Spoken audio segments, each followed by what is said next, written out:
DC, DO and RO Sirsa और Sirsa parliamentary constituency के अंदर सिरसा, फतेहाबाद और एक सब डिवीज़न आता है हमारा नरवाणा का डिस्ट्रिक्ट जींद में। सभी साथी भली भांति परिचित हैं कि 18वीं लोकसभा के लिए जो डिक्लेरेशन ऑफ इलेक्शंस है वो 16/3/2024 को दोपहर बाद 3 बजे हो चुका है।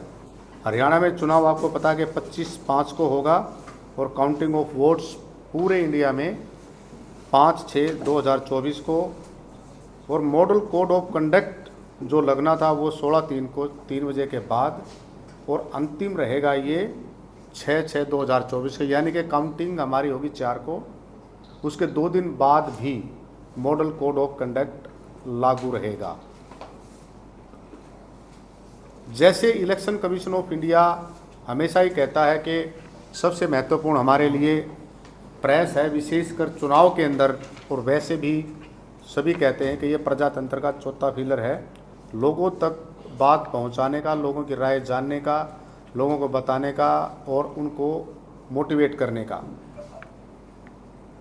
हमारे जो टोटल डिस्ट्रिक्ट सिरसा में कॉन्स्टिट्यूंसी आपको पता है कि एसी यानी कि असेंबली कॉन्स्टिट्यूंसी 5 हैं, फतेहाबाद में 3 हैं, जींद में 1 है, नरवाणा। टोटल होगी हमारी 9 और 03 एससी पार्लियामेंट्री कॉन्स्टिट्यूंसी सिरसा। आज की डेट में अभी तक, हालांकि ये फ्लक्चुएट होता रहता है क्योंकि अभी वोट बननी जारी है, तो हमारी टोटल 19,24,244 वोट यानी कि रजिस्टर्ड वोटर हैं 9 असेंबली कॉन्स्टिट्यूंसी के।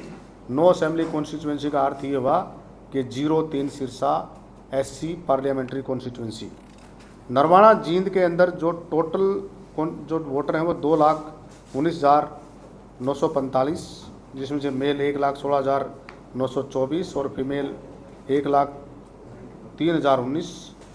इसमें एक अहम बात अब की बार ये है कि ट्रांसजेंडर यानी कि टीजी जिसको कहते हैं, जिसको थर्ड जेंडर कहते हैं, वो भी हमारे पास हैं। उसमें हमारे कुल वोटर वहाँ के 2 हैं, और जो उसमें कुल पोलिंग स्टेशंस और पोलिंग बूथ, वो पोलिंग स्टेशन हैं 224 बूथ हैं और लोकेशन हैं 115। ये बता रहा हूँ मैं आपको नरवाणा असेंबली कॉन्स्टिट्यूंसी की।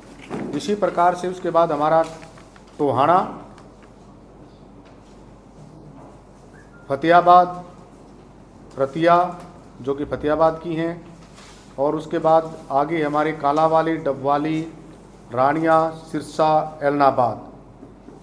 टोटल वोट मैंने आपको बता दी हैं। सभी के पास एक हमने आपको लिस्ट बनाई है, जो हम आपको ये लिस्ट एक देंगे आपको, चाहे तो व्हाट्सएप ग्रुप में डाल देंगे, इसकी हार्ड कॉपी देंगे। उसमें RK सिंह यानी कि मैं DC सिरसा इसका RO, विक्रांत भूषण IPS आप सभी जानते हैं सिरसा के, और सुमेर सिंह जी हैं डबवाली के। इसी प्रकार से राहुल नरवाल फतेहाबाद, आस्था मोदी वहाँ की SP है फतेहाबाद में, मोहम्मद इमरान रजा डिस्ट्रिक्ट इलेक्शन ऑफिसर जींद, और सुमित कुमार IPS जो कि SP जींद हैं। इसी प्रकार से हमारे सभी के सभी AROs सुरेश राविस, अभय सिंह, सुरेश कुमार रानिया, ये तो सारे 5 के 5 यहाँ बैठे हुए हैं। बाकी अलग अलग से जो जींद का 1 और फतेहाबाद के 3 उनके नाम हैं। इनमें जो हमारे काउंटिंग सेंटर्स होंगे, स्ट्रॉन्ग रूम होंगे, नरवाणा का होगा हिंदू कन्या महाविद्यालय। पहले नरवाणा का आज से पहले फतेहाबाद के अंदर बनता था। पहली बार वहाँ के डिस्ट्रिक्ट इलेक्शन हो, यानी कि DC ने डिसाइड किया है कि वो हिंदू कन्या महाविद्यालय जींद के अंदर होगा। टोहाना, फतेहाबाद और रतिया तीनों का होगा Maniram Godara government girls college एक है वहाँ पे, जिसको बोढ़िया खेड़ा गांव के अंदर बना हुआ है, तो वहाँ पे वहीं पे होगा। कालावाली के अंदर मूट कोट, ये हमारे जो चारों के चारे हैं सारे के सारे हमारे CDLU के अंदर बने हुए हैं। ठीक है रजीब साहब। इसके अलावा जो हमारे चीफ इलेक्टरल ऑफिसर्स हैं उसके नाम, एडिशनल CO, ज्वाइंट CO और दूसरे ज्वाइंट CO, इन सभी के नंबर हमने आपको इसके अंदर, इस कागज़ के अंदर दिए, जो आपके व्हाट्सएप में मिल जाएगा। इसके अलावा आप सभी से एक नम्र निवेदन ये है कि आपने लोगों को मोटिवेट करना है, ज़्यादा से ज़्यादा इस बात को लिखना है कि वोटिंग वाले दिन यानी कि 25 मई को लोग ज़्यादा से ज़्यादा बाहर आएँ और अपने मत का प्रयोग करें। 85+ यानी कि अब पहले 80 वर्ष की थी जो बुजुर्ग आदमी थे, अब वो 85+ हो गए हैं, उनके लिए हम सुविधा देंगे, उसके लिए हम सुविधा देंगे कि उनकी वोट घर पे ही डाली जा सके।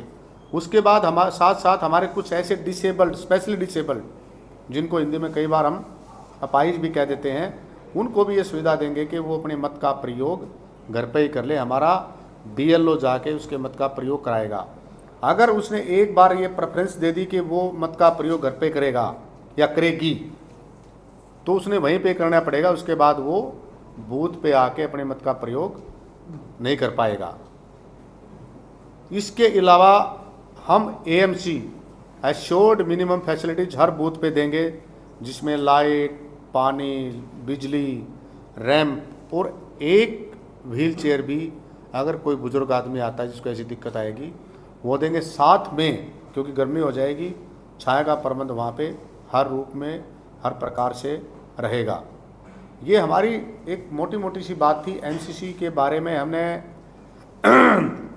सभी पॉलिटिकल पार्टीज़ के साथ अभी अभी एक बैठक की है, और जो प्रिंटिंग प्रेस जो पूरे ज़िले के अंदर है, उसकी बैठक हम इसके तुरंत बाद करेंगे। उसमें हम ये कहेंगे कि जो भी आपने प्रिंट करना है, आप इलेक्ट्रॉनिक मीडिया से भी मेरा निवेदन है, आप इस बात को भी जन तक पहुँचाओगे कि सोशल मीडिया पे कोई भी एक ऐसी बात जो पेड आती है तो उसको हम उसके खर्चे में जोड़ देंगे।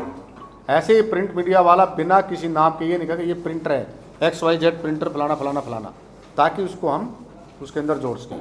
आप सभी को पता है कि एक पार्लियामेंट्री कॉन्स्टिट्यूंसी के अंदर जो लिमिट है वो 95 लाख रुपए है।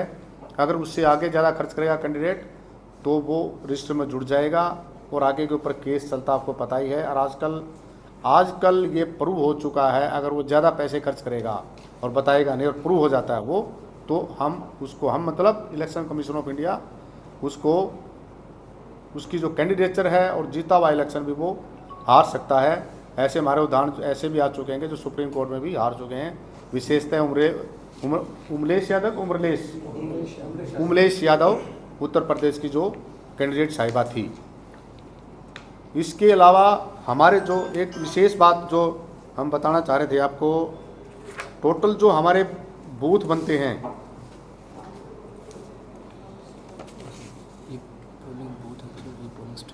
हाँ, टोटल जो हमारे पोलिंग बनते हैं 1035 और 1890 बूथ हो गए और स्टेशन हो गए 1035। ये सिर्फ सिरसा के सारे हैं भाई, टोटल है हमारे, ये टोटल हमारे यानी कि टूरी 03 सिरसा पार्लियामेंट्री कॉन्स्टिट्यूंसी के हैं।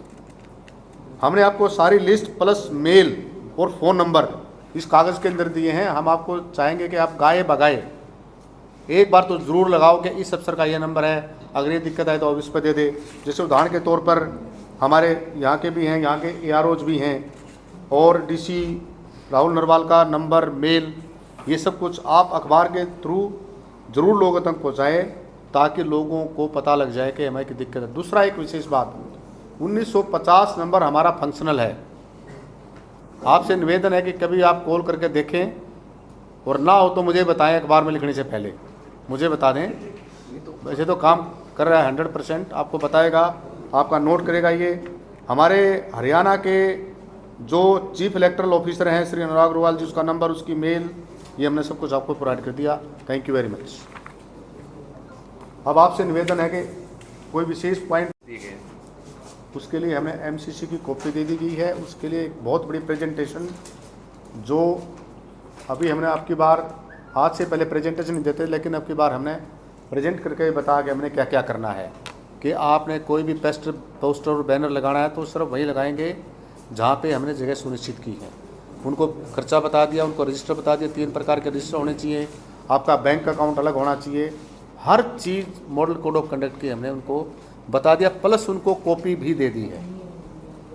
सोशल मीडिया एक अहम मुद्दा रहता है, उस पर कैसे निगरानी रखी जाएगी? सोशल मीडिया पर तो विशेष निगरानी ये रहेगी, जहाँ पे पेड, 2 पॉइंट मैं क्लियर कर दूँ यहाँ पे, जहाँ पे पेड कंटेंट होगा या कोई भी ऐसी चीज़, कास्ट, क्रीड, रिलीजन, जिससे सोशल एमोसिटी यानी कि ऐसी दिक्कत आएगी, दुर्भावना होगी, उस पर विशेष नज़र रहेगा।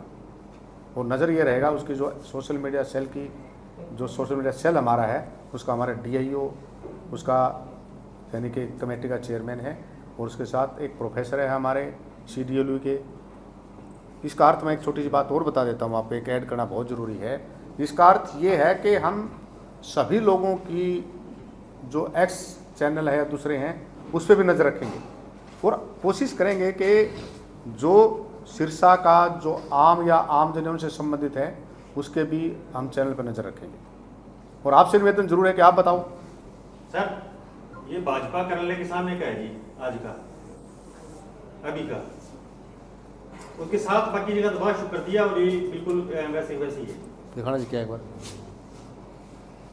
वही स्लोगन है बीजेपी का, एक सेकंड, बिल्कुल सामने है जी भाजपा का। ये तो कटेगा भाई। सर एक बार इधर डिस्प्ले कर दीजिए। नहीं तो इसमें क्या है? मैं नहीं करूँगा।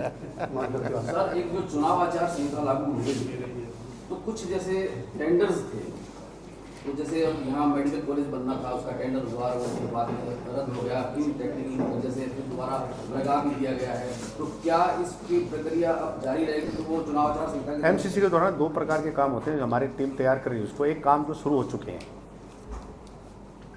तो ये वो जारी रहेंगे, नया काम इस दौरान शुरू नहीं होगा। जैसे ये अभी मंजूर हुआ नहीं है, हाँ। टेंडर अभी लगाया गया है दोबारा, तो क्या अभी ये चुनाव आचार संहिता के तहत आएगा या नहीं आएगा? ये हमारे स्तर पर नहीं है, गवर्नमेंट ऑफ हरियाणा के स्तर पे है।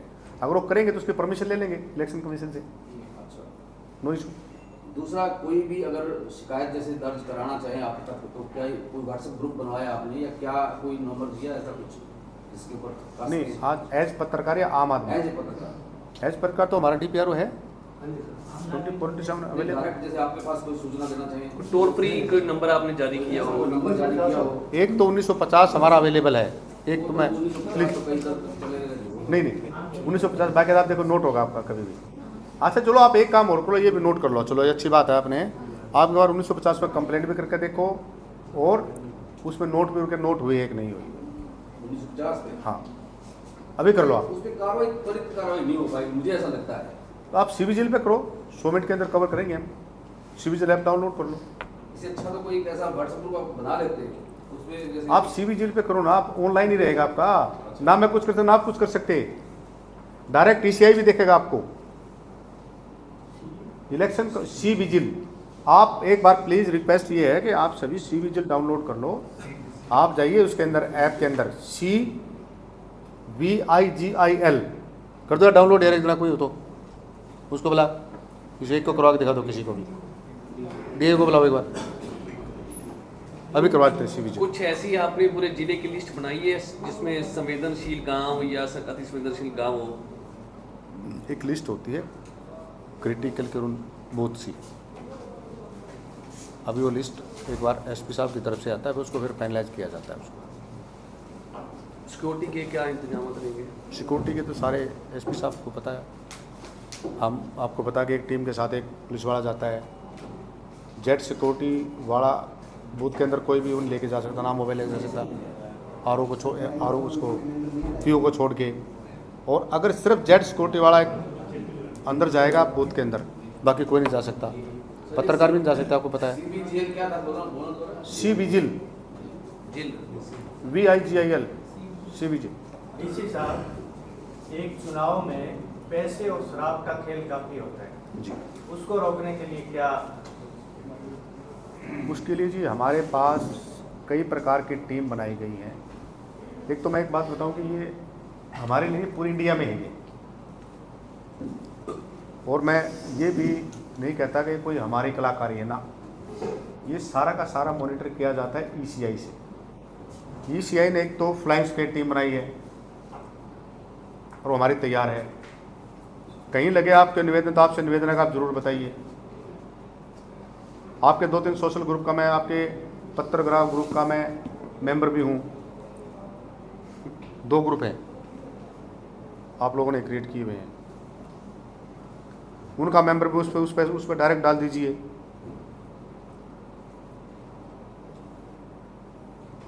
तो वो हमारी जो फ्लाइंग स्क्वाड टीम है जो आप बात कह रहे हो कि अगर कोई भी दारू की पार्टियां को दूसरे काम करेगा वो बाकायदा फ्लाइंग स्क्वाड टीम उसको ध्यान नज़र रखेगी और उसको हम खर्चे के अंदर जोड़ेंगे। एक बात।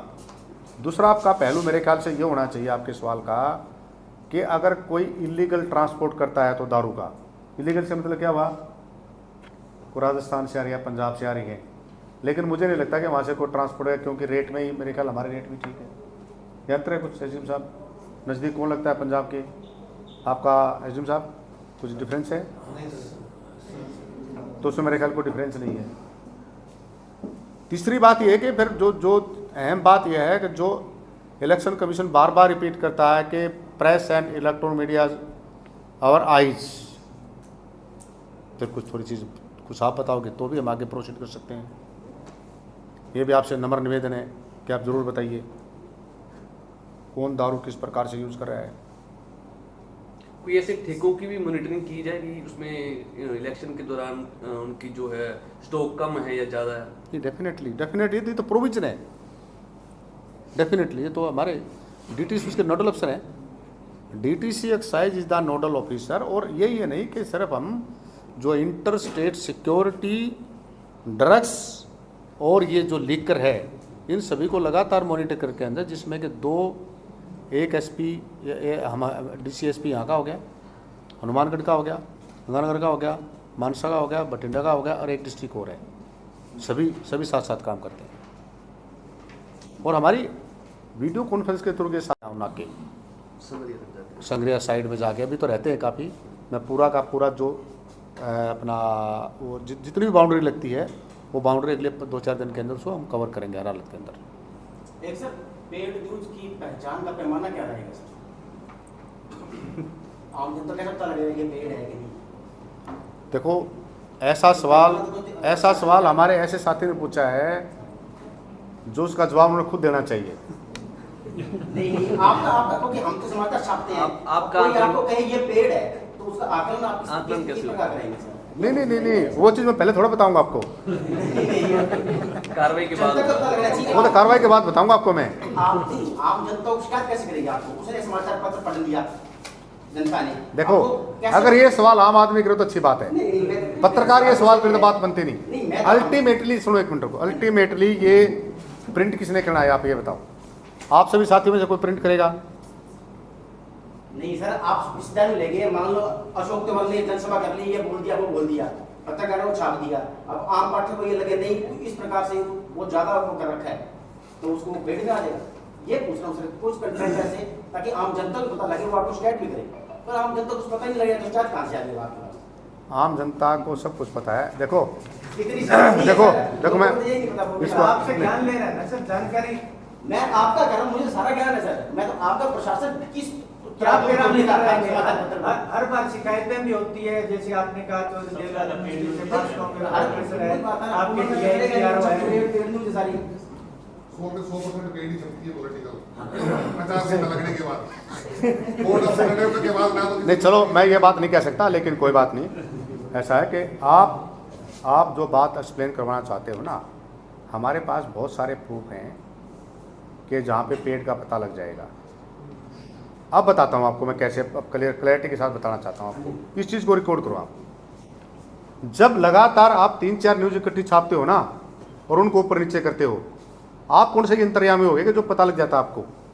आपका नहीं कर रहा मैं बात, कोई प्रिंट करने वाला। आप कौन से, मैं कौन सा अंतर्यामी हूँ कि अगर कोई मुझे ये लिखे 4 आदमी बैठे हैं, ये 5 आदमी, कि ये जीतेगा ये हारेगा, ये जीतेगा ये हारेगा। आपको डाटा, यू आर नॉट, लिखने वाला कोई सिफोलॉजिस्ट है नहीं भाई। जो सिफोलॉजिस्ट होता है उसके बाद डाटा होता है। सिफोलॉजिस्ट कौन होता है? 2 चुनाव का आकलन डाटा के आधार पर करता है। वो कैसे करता है? उसके पास पूरे डॉक्यूमेंट, पूरी लिस्ट होती है उसके पास। वो कहाँ जाता है? वो जाता आम जनता के पास। मान ले कि 100 गांव हैं, 100 गांव के अंदर 10,000 आदमी हैं, 10,000 का उसका सैंपल होगा बाकायदा कि 5,000 से लेता है, 6,000 से लेता है वो। और वो एक बात और बताऊँ, वो जब तक डाटा जारी नहीं करेगा, जब तक वो साइन नहीं कर ले। उदाहरण के तौर पर कि मैं इस साथी से पूछना चाह रहा हूँ, सेठी जी से। सेठी जी कहता है मैं तो ए के पास जाऊँगा, मैं इस बात को बिल्कुल नहीं मानूंगा जब तक ये साइन ना करके दे। तो ये तो हो गया सिफोलॉजिस्ट। ये जिसने ये अगर ये लिख दिया एक ही लाइन में, ये जीत गया ये हार गया, ये पेड है सारा। बहुत सिंपल बात, बहुत सिंपल पैमाना है। मैं राजनीति विज्ञान का विद्यार्थी हूँ और सिपोलॉजिस्ट भी रहा हूँ और अभी भी हूँ। तो बहुत सिंपल फार्मूला है, कोई बड़ी चीज़ नहीं होती। चुनाव के मद्देनजर हथियारों की अवैध प्रयोग ना हो उसके लिए 144 हमने लगा के पुलिस को स्ट्रिक्ट हिदायत दी गई है, सारे के सारे वहाँ पे जमा करा रहे हैं। अगर फिर भी कोई मिलेगा तो उसमें हम उसकी दिक्कत आएगी उसको, बिल्कुल अगर नहीं मानते तो हम उठा के FIR भी लॉन्च कराएंगे उसको। सर रोडवेज की बसें हों या कई सरकारी कार्यालय ऐसी हैं, बिल्डिंग्स ऐसी हैं जहाँ भी सरकार के प्रचार बोर्ड लगे हुए हैं, हटा दीजिए, सारे तकरीर में हटा दीजिए। वो तो बताओ कोई, हम आपसे रिक्वेस्ट है बिल्कुल, हम तो देखो मैं श्रेयाम सब के बीच में कर रहा हूँ, प्रेस ब्रीफिंग के बीच में कर रहा हूँ, ऐसी कोई बात हो जरूर बताओ। ऐसी कोई बात है तो आप ज़रूर बताइए, हम उसको देखो नोइंगली कोई भी किसी भी प्रकार का हमारा कोई ऐसी इंटेंशन ना थी ना रहेगी, लेकिन फिर भी अगर कोई E&Q और भूल चूक वाली बात है तो ज़रूर बताइए। जैसे हमारे साथी ने फ़ोटो बताया अभी, इसको हम भी करेंगे, इस फोटो को ले लो भाई एक बार। कब्जे में मिलता हाँ ना ना ना ले लें, कोई बात नहीं। व्हाट्सएप पे दे देगा सर। हाँ, दे दे, हो सकता है कई बार हो सकता है इस तरह की बात है। हाँ लेकिन अनाज मंडी में है अभी, ओवरऑल अनाज मंडी में लगे हुए सर। बिल्कुल करा देंगे जी, बिल्कुल कराएंगे उनको। अगर वैसे तो अनाज मंडी के अंदर यार दीवारों के ऊपर लिखा हुआ है मोदी सरकार का। खंभों पे लगे बड़े बड़े यानी कि पेंटिंग की हुई है। वैसे मैं कल बाई चांस कल मैं पर्सनली विजिट करिए काफ़ी जगह पे। सर प्राइवेट बिल्डिंग पे ऑर्डिनेंस का क्या रहेगा, क्या परमिशन होगा? परमिशन दे दे, वो कह दे अपना, मान लिया आपकी बिल्डिंग है तो आपके आप परमिशन दे दो, मैंने लगा रखा है, हम उसको फोटो करके पैसे भी जोड़ लगा देंगे उसको। ठीक है सर। थैंक यू जी, थैंक यू। चाय पिलाओ।